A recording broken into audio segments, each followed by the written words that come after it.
Barack Obama cambió su viaje a la Casa Blanca de una apuesta perdedora a una victoria aplastante. Al hacerlo, transformó el paisaje político americano para siempre. Elegir a un afroamericano como presidente de los Estados Unidos es un momento increíblemente significativo de nuestra historia. Lo consiguió enfrentándose a su historia personal y haciendo que funcionara a su favor. Su pasado y sus experiencias han culminado en el tipo de persona que es en la actualidad. Se dirige a las preocupaciones de la comunidad negra y también posee un gran atractivo para los blancos. Creo que esto se debe al hecho de que creciera con un pie en cada uno de esos mundos. Barack se enfrentó a los problemas de su identidad racial. Barack cree profundamente en que tenemos que ser más que nosotros mismos. I was raised as an Indonesian child and as a Hawaiian child and as a black and white child. Part of what I benefit from is a multiplicity of cultures. Sabe dónde ha estado y de dónde viene. Sabe de lo que está hecho. Skinny kid with a funny name who believes that America has a place for him too.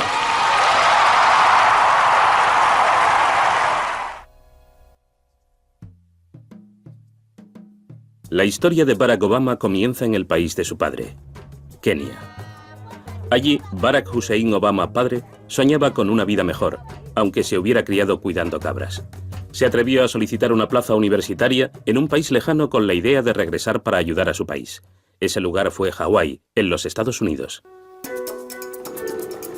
Allí conoció y se enamoró de una estudiante llamada Stanley Ann Dunham. Ann tenía 18 años. Era una persona muy romántica. Tenía la cabeza en las nubes y podía ser muy ingenua. Parecía una mujer muy compasiva y bondadosa. Era 1960. En algunos lugares los matrimonios interraciales aún eran ilegales. Los padres de Ann tardaron un tiempo en hacerse a la idea. Aceptaron debido al amor que sentían por su hija y a la confianza en sus decisiones. El 4 de agosto de 1961 tuvieron un hijo. Como su padre, se llamó Barack, que significa bendecido tanto en suajili como en árabe. Para abreviar lo llamaban Barry. 2 años después, el padre del joven Barry se marchó a Harvard para hacer su doctorado. Tenía poco dinero y la beca no incluía el realojamiento familiar. El matrimonio no sobrevivió a la separación. Tras doctorarse, el doctor Obama regresó a la lejana Kenia.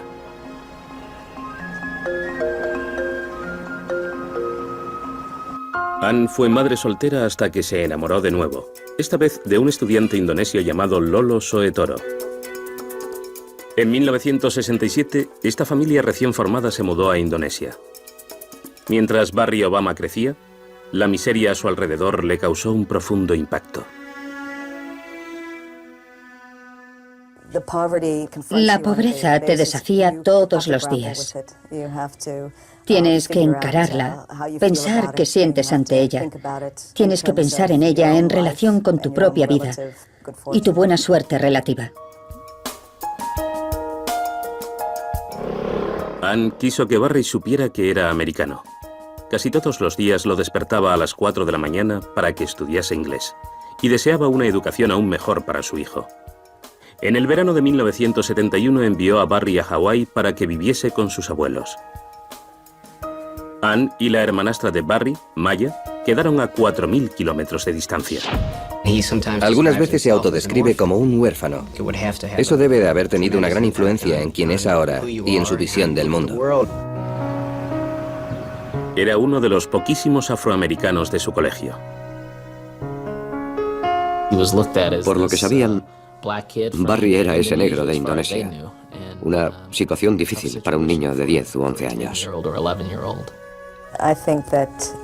Creo que también sufrió su primera sensación de soledad, de que no había nadie que le entendiera de verdad.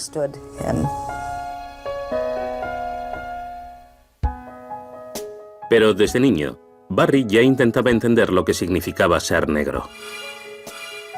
I remember coming across this magazine that talked about blacks who had used skin bleaching agents to make themselves lighter, and I think that was when I first realized not only that I was African American, but also that there were all sorts of implications to race, and there were power relationships in race. But I remember feeling shocked by that.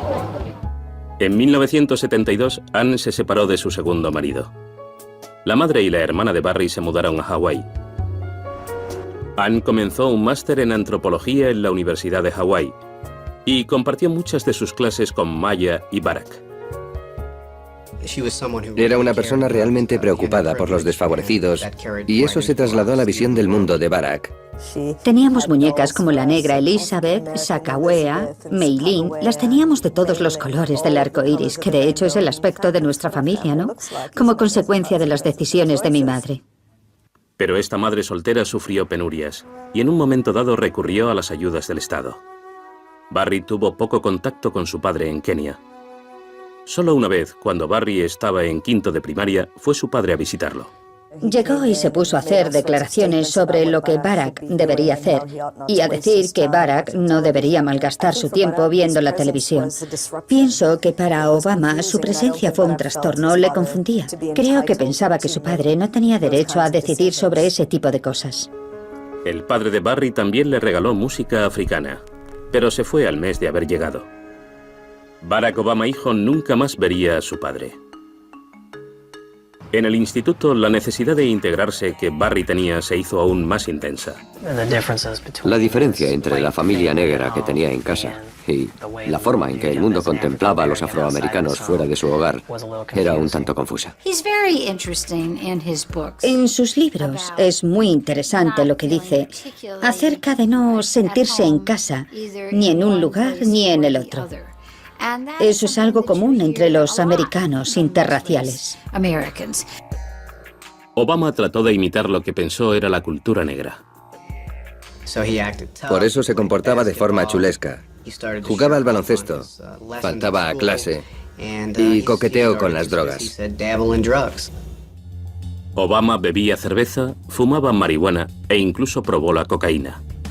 Dejó que sus notas bajasen. A menos que se produjera un giro, el futuro de este hijo de madre soltera no parecía muy prometedor. Pero su fuerza interior estaba a punto de desencadenarse. Para el joven Barack Obama, crecer sin padre en Hawái y lejos de una comunidad negra importante le hizo sentirse fuera de lugar. En el instituto nunca fue un alumno modelo. Sin embargo, sus notas fueron lo suficientemente buenas como para hacerle ganar una beca en la Universidad Occidental de Los Ángeles. En la facultad se alineó con estudiantes negros politizados, trabajó para poner fin al apartheid en Sudáfrica y adoptó su nombre africano. Fue entonces cuando Barry Obama se convirtió en Barack Obama. Una de las cosas más notables del personaje público de Obama es que tenemos a un chaval que toma una decisión, que como un joven adulto se propone firmemente convertirse en un hombre negro, de identificarse como negro. Para él era muy importante comprender lo que significaba ser parte de la comunidad negra.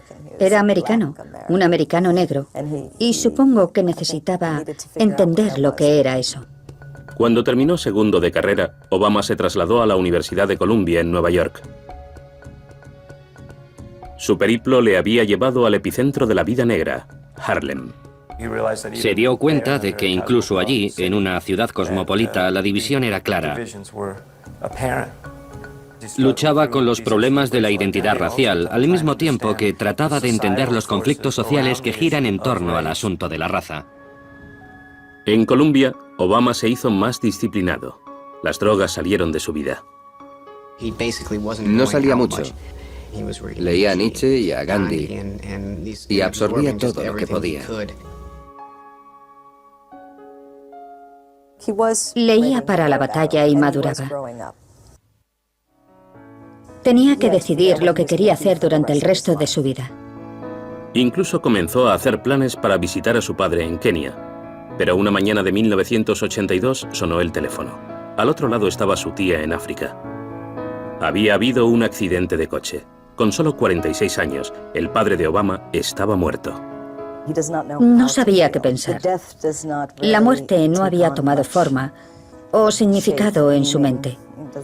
No le causó una gran impresión.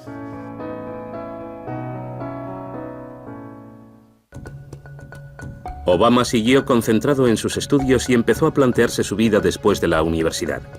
Al final decidió comenzar una carrera como organizador comunitario y eligió Chicago como el lugar donde hacerlo. Consiguió un empleo en un grupo llamado Proyecto de Comunidades en Desarrollo y se mudó al sur de la ciudad, una zona devastada por la desaparición de los altos hornos y de las fábricas de automóviles. Creo que su experiencia como afroamericano en un instituto y en una sociedad blanca y su exposición a la pobreza atroz en Indonesia, todas estas cosas contribuyeron a su deseo de ayudar a la gente. La idea de estar allí, de trabajar con el pueblo y de ver de cerca y de forma personal los problemas reales y cómo estas personas se consideran abandonadas por el sistema político, fue una lección muy positiva para él. Adquirió grandes habilidades sobre las técnicas para conseguir que la gente asista a reuniones y realice las operaciones básicas que la política requiere. Cosas pequeñas, pero importantes en la política a pie de calle. Obama se ocupó de la reforma educativa, la limpieza de materiales peligrosos y la formación profesional, pero su ámbito de acción estaba limitado. Tenía claro que gran parte de la lucha de la gente que ha sido ignorada conlleva leyes y que si quería ser el defensor de esa gente, necesitaba una formación legal. Obama se marcó un objetivo importante y fue aceptado en la Facultad de Derecho de Harvard. Para pagar la matrícula tomó costosos préstamos estudiantiles. Pero antes de que las clases comenzasen, Obama se propuso enfrentarse por fin a sus demonios. En 1988, un Obama de 26 años hizo las maletas y se fue a Kenia, el país de su padre muerto. Allí fue recibido por una colección de parientes, entre ellos sus hermanastros. En Kenia pudo ver la imagen de sí mismo. Pudo ver a niños que llevaban el mismo nombre que él. De esa forma cerró y completó los cimientos de su vida. Creo que el anhelo de Obama por saber quién había sido su padre le ayudó a configurar su propia identidad. Al ver la pobreza en Kenia, Obama se identificó con la necesidad de su padre de dejar aquel país para conseguir una vida más cómoda en los Estados Unidos y así ayudar a su familia y a sus compatriotas. It gave me a sense that the work I was doing was directly connected to my own family and their own struggles, and I think that helped to unify my outward self with my inward self in an important way. Por fin pudo sentarse en la parcela familiar y visitar las tumbas de su padre y de su abuelo y llorar.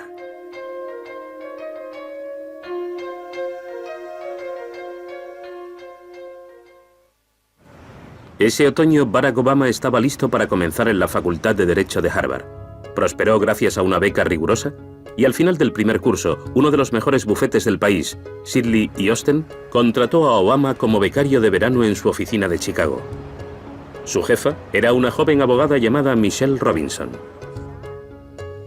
Era una chica de clase media trabajadora de Chicago. Había ido a la Universidad de Princeton y a la Facultad de Derecho.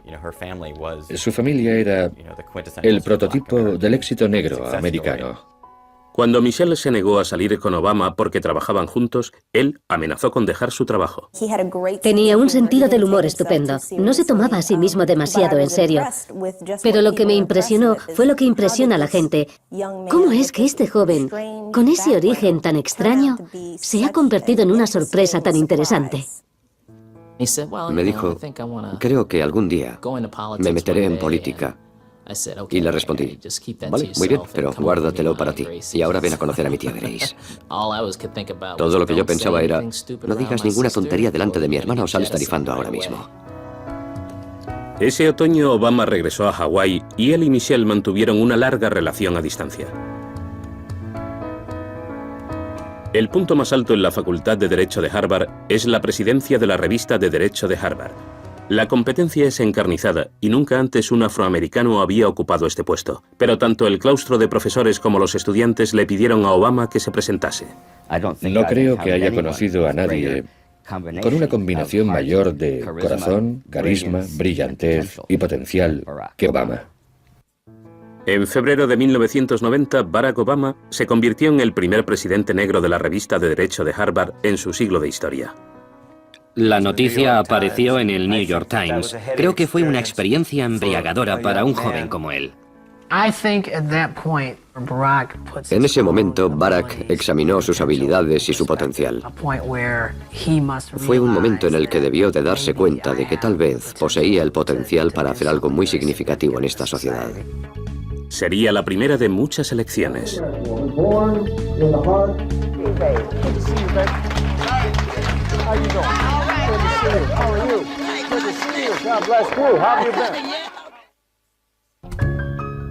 ...1991... Barack Obama se doctora en la Facultad de Derecho de Harvard y regresa a Chicago para estar con su novia Michelle Robinson. Como antiguo presidente de la revista de Derecho, Obama podía trabajar donde quisiera. No faltaban las ofertas de trabajos lucrativos, pero en vez de eso, Obama se dedica a los derechos civiles. No tenía intención de ir a Wall Street para ganar un montón de dinero. Quería hacer algo que cambiase las cosas. Con una carrera asegurada, en octubre de 1992, Obama se declaró a Michelle. El reverendo Jeremías Wright ofició la boda. En gran medida, esto fue la culminación de su búsqueda de identidad. Hubo gente de todas las etapas de las vidas de Obama y Michelle. Los amigos de Barack, de cuando fue organizador comunitario en Chicago, sus amigos del instituto y su familia de Kenia. De repente, se hizo evidente que había llevado una vida plena y muy rica. Creo que en esa familia Obama vio algo que deseaba. Quiero decir, antes de nada, era una familia intacta de la que él quería ser parte. Y después, significaba su ingreso en la experiencia negra americana a la que quizás había sido ajeno. De alguna forma, el desorden de su infancia le había afectado y se obligó a sí mismo a llevar una vida ordenada. Obama también aceptó un puesto de profesor de Derecho Constitucional en la Facultad de Derecho de la Universidad de Chicago. En 1995, Obama publicó sus memorias, Los sueños de mi padre. En ese libro, Obama convirtió su pasado y sus luchas personales en un asunto público. Le permitió poner su vida en perspectiva y decidir lo que haría después. No creo que cerrase un capítulo, aunque sí le permitió hacer balance.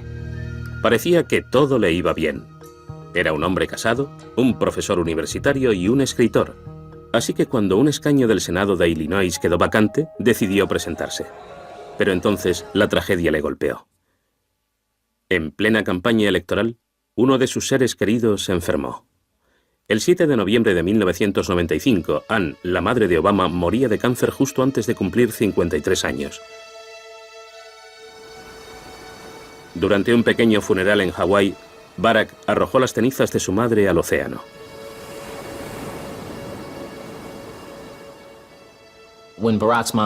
La muerte de la madre de Obama fue algo muy duro para él.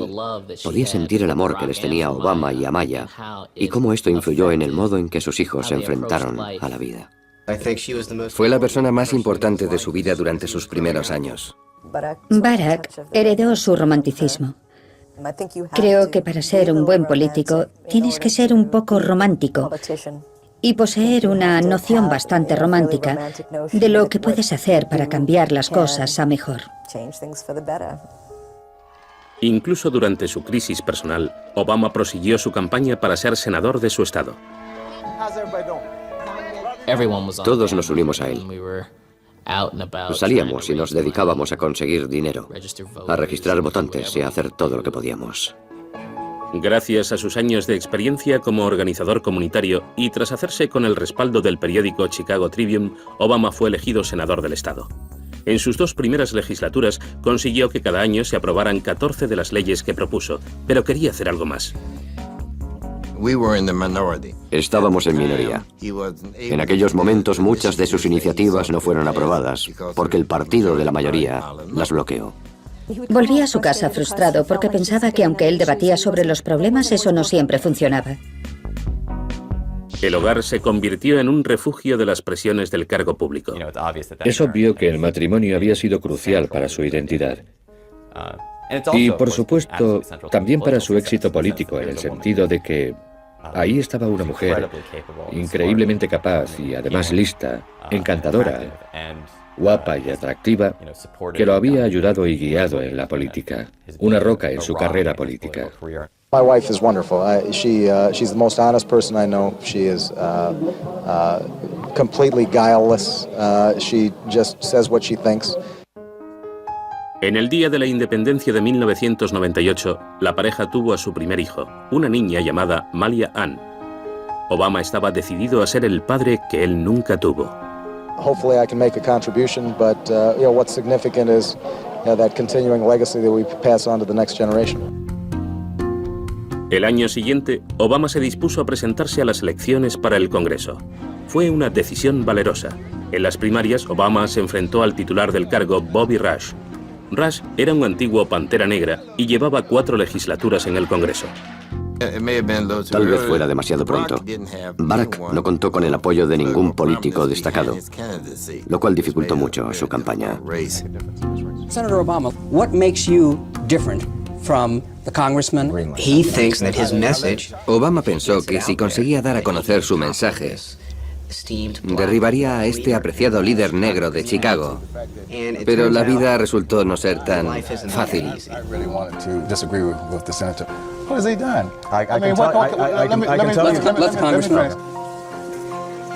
Durante la campaña, Obama tuvo que tomar una de las decisiones más duras de su vida. El alcalde Daley había propuesto una iniciativa legal para restringir la posesión de armas de fuego.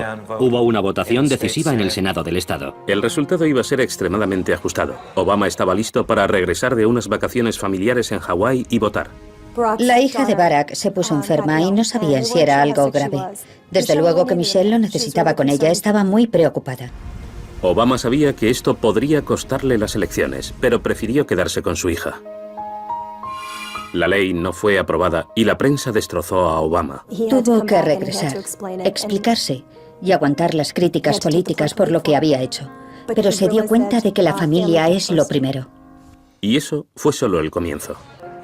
El congresista Rush intentó retratar al senador del estado, Obama, como alguien poco negro, como alguien que no era de pura cepa afroamericana.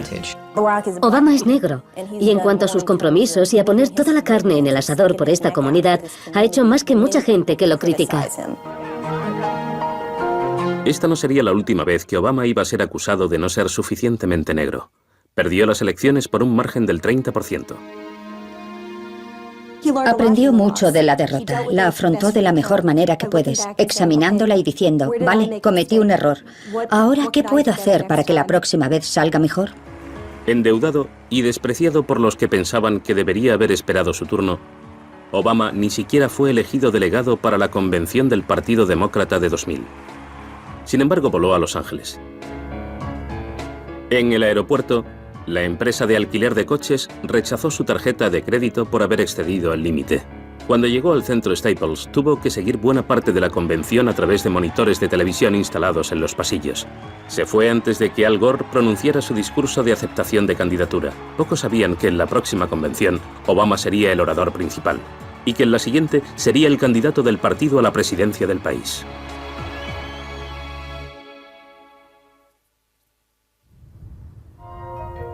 Tras perder las primarias al Congreso en 2000, Barack Obama regresó al Senado del estado de Illinois con energía renovada. We're down here, in fact, to try to make the lives of our constituents, our children, our grandchildren, our parents and grandparents a little bit better than it was when we first got here. Consiguió unir a gente muy distinta, republicanos conservadores y demócratas izquierdistas, policías, en torno a asuntos complicados como el sesgo racial de las detenciones policiales y la reforma de la pena de muerte. En junio de 2001, su esposa Michelle dio a luz de nuevo. La llegada de Sasha fue un acontecimiento dichoso, pero pocos meses después, el corazón de la nación sufriría un gran golpe.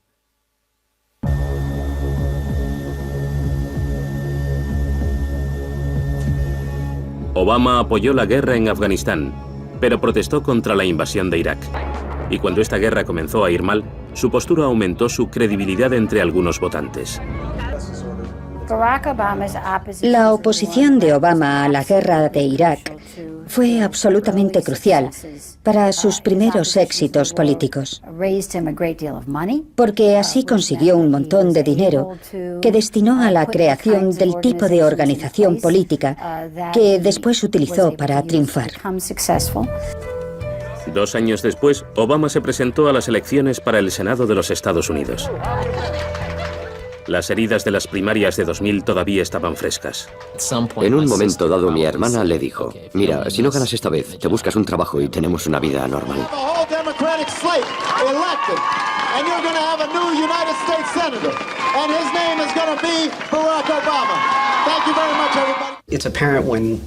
Cuando pronunciaba sus discursos, era evidente que seguramente poseía algo que otros candidatos no tenían.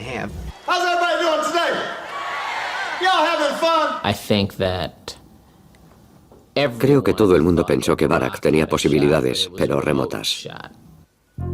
Rápidamente el empresario millonario Blair Hull se colocó en cabeza de las primarias, pero su campaña estalló cuando las denuncias de violencia doméstica en su primer matrimonio salieron a la luz. Poco después Obama se puso por delante en las encuestas. Cuando dio a conocer su mensaje y cuando la gente supo de él, se convirtió en la opción más clara. En marzo de 2004, Obama ganó las primarias demócratas de Illinois con el 53% de los votos.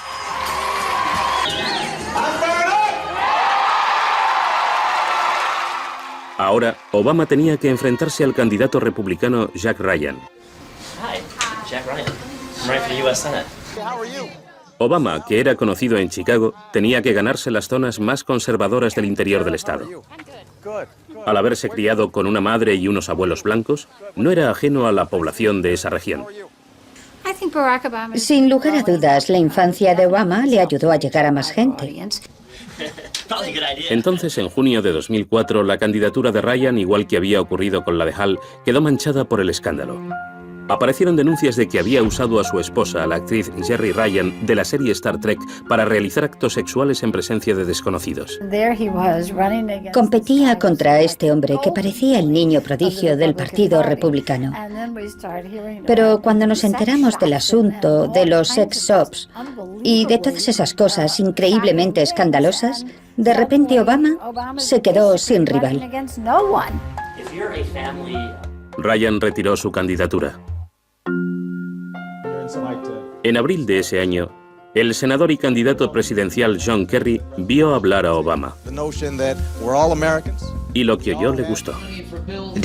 El Partido Demócrata buscaba un candidato de alguna minoría que tuviese carisma, una cara nueva que pudieran enseñar a las cámaras en horario de máxima audiencia, y ahí estaba Barack Obama.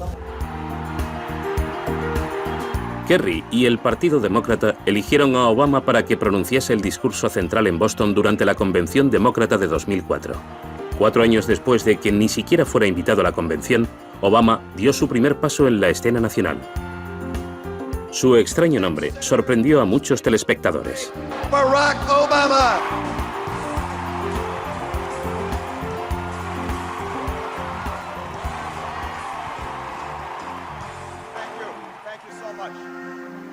Tonight is a particular honor for me because, let's face it, my presence on this stage is pretty unlikely.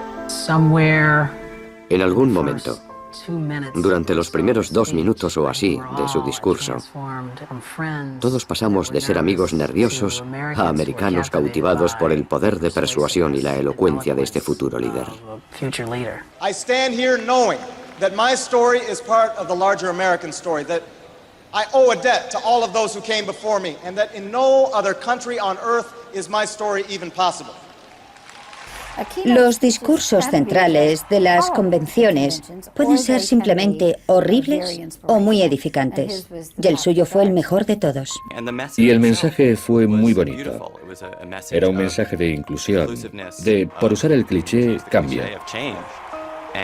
Y la retórica era nueva. We gather to affirm the greatness of our nation.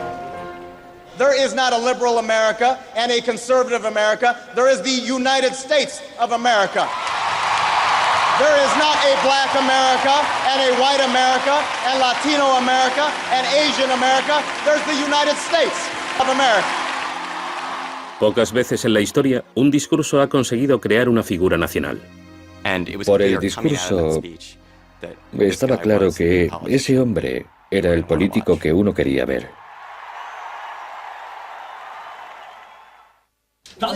En Illinois, los republicanos se las veían y se las deseaban para encontrar a alguien que se presentara contra Obama por el puesto en el Senado de los Estados Unidos. El sustituto de Jack Ryan fue Alan Keyes, antiguo embajador y ahora presentador de un programa de radio. Alan Keyes era un republicano negro. Pensaron que así conseguirían los votos de algunos negros para ellos y se los quitarían al senador Obama. Keyes adoptó algunas posturas muy conservadoras y derechistas y trató de distorsionar la percepción que la gente tenía de Obama. Senator Obama sometimes has a hard time getting from A to B, but from A to B is a simple, logical step, which I believe most people in the state of Illinois have the common sense to see. I think your logic wasn't that complicated, it was just wrong. Acusó a Obama de cometer varias vilezas. Cuestionó su cristianismo, su negritud. Eso no gustó al electorado de Illinois. Entonces, regresaron las acusaciones de no ser suficientemente negro. Pero esta vez, impulsado por su nueva fama en el nivel nacional, Obama estaba listo para conseguir una victoria aplastante. We think we're going to do well tomorrow, no doubt about it. 2 de noviembre de 2004. A las 9 de la noche ya estaba claro que Barack Obama, de 43 años de edad, se convertiría en uno de los pocos afroamericanos elegidos para el Senado en la historia del país.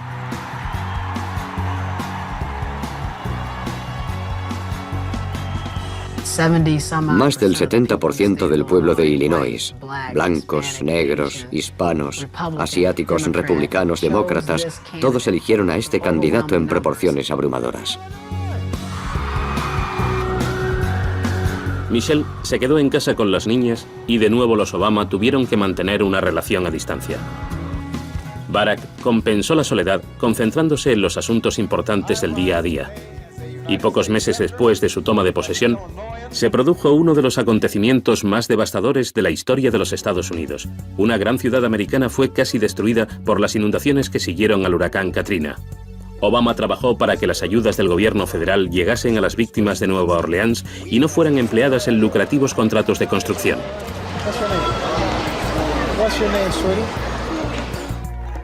Se dedicó a asuntos como la inmigración, el SIDA y la simplificación de la legislación tributaria, y continuó manifestándose contra la guerra de Irak. También llenó su tiempo en Washington redactando su segundo libro, La audacia de la esperanza, que salió el 17 de octubre de 2006.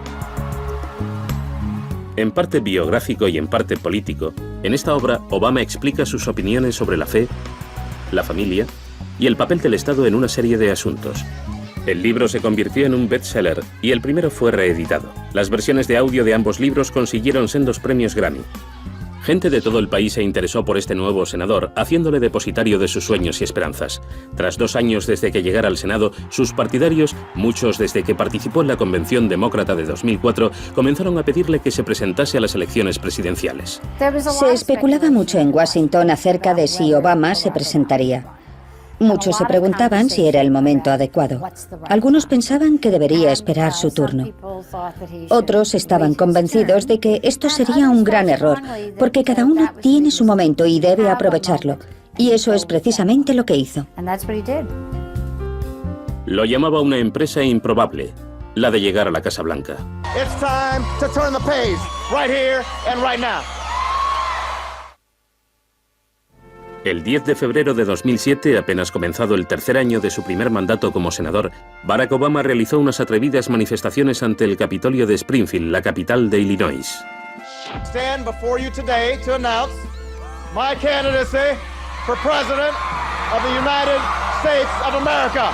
Se necesitaba mucha organización y pensar mucho acerca del funcionamiento del sistema y también agallas para ir en contra de los candidatos más conocidos, especialmente los senadores de Washington y en particular Hillary Clinton, la antigua primera dama.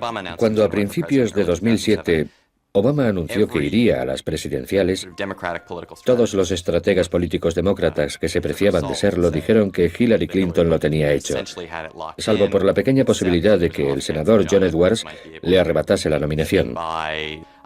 No creo que nadie considerase a Obama. Obama se puso a trabajar usando su experiencia para organizar a su gente. La gente no se inclinó por Obama de repente. Obama trabajó muchísimo para organizar a sus votantes, especialmente en los estados que celebran caucus. Pensó que podría obtener muchos más delegados en las primarias si se concentraba en los estados pequeños más que en los grandes. También encontró nuevos métodos para llegar al electorado, métodos del siglo XXI. El equipo de Barack Obama nos trataba a los que estábamos en los medios como si fuésemos un bonito grupo de reliquias que trabajan para una antiguaya. Lo que les interesaba eran los mensajes a teléfonos móviles. Obama fue capaz de usar los mejores aspectos de las nuevas tecnologías, principalmente la habilidad para crear una comunidad y también la capacidad para conseguir fondos y hacerlo esto de un modo nuevo en la política. Tal vez este sea su descubrimiento político. Su mayor logro organizativo fue la utilización de Internet para recaudar fondos y crear una comunidad de apoyo. Sin embargo, su propia comunidad, la afroamericana, distaba de estar convencida. Resultó que al principio la candidatura de Obama no orientó de forma inmediata a los votantes negros a su favor. El hecho de ser negro no hizo que los votantes demócratas negros salieran a ayudarle. 3 de enero de 2008. Una sorprendente victoria en los caucus de Iowa. La marea estaba cambiando. Lo que la gente negra me cuenta es que Iowa lo fue todo. Que al principio, cuando comenzó la campaña de Obama, una persona conocida para la comunidad afroamericana que no tenía opciones. Pero cuando ganó en Iowa, que es un estado prácticamente blanco, entonces pensaron, oye, este tío puede conseguirlo. Comenzaron a prestarle atención y se ilusionaron. Solo 5 días después se produjeron las primarias de Nueva Hampshire. El hecho de que Obama se quedase a 3 puntos del ganador hizo que todavía más gente se fijase en él. Esa noche, su discurso estuvo a la altura del que pronunció en la convención de 2004. El músico Will I Am lo encontró tan conmovedor que le puso música. Muchos lo conocieron a través de Internet.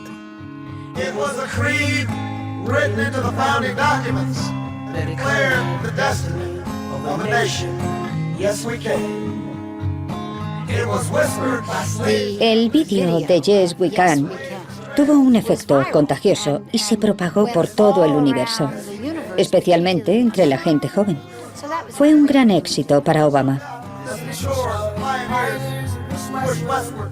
Pero Barack Obama también aprendió que quien a hierro mata, a hierro muere. Internet ayudó a Obama a comunicarse con los votantes, pero otros usaron la red para extender información negativa. Los rumores se multiplicaron.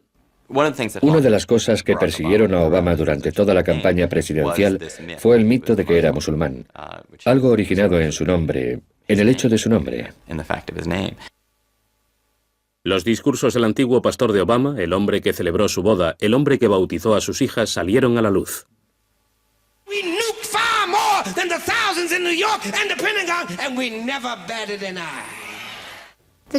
El escándalo de Jeremías Wright se produjo en un momento terrible para la campaña de Obama. Al principio pensó que podría contenerlo y mantenerse fiel tanto a su pastor como a sus ambiciones políticas, pero luego se dio cuenta de que no. I have already condemned, in unequivocal terms, the statements of Reverend Wright that have caused such controversy and in some cases pain. Con este incidente relegado al pasado, Obama se concentró en las primarias que quedaban, las cuales se habían convertido en una lucha épica entre él y Hillary Clinton.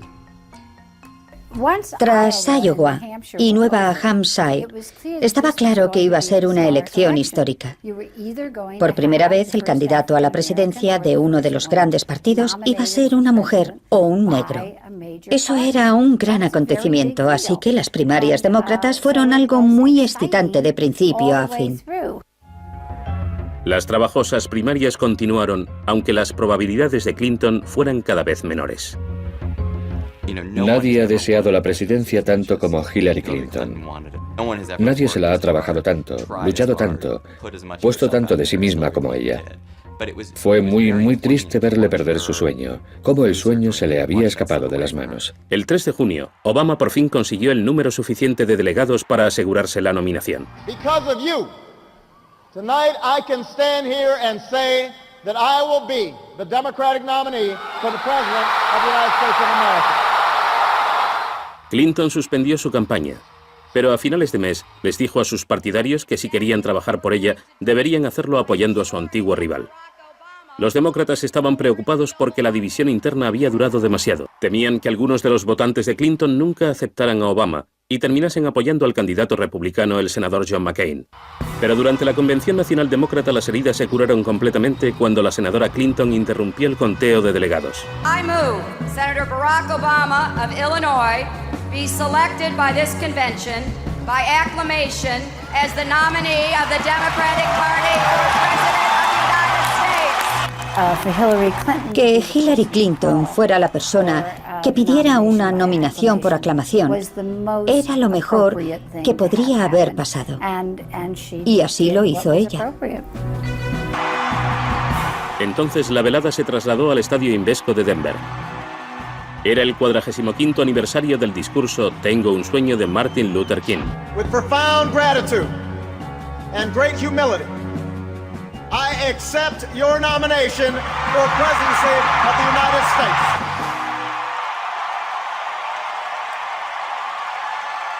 Una noche espléndida, pero poco después la atención se centró en los republicanos.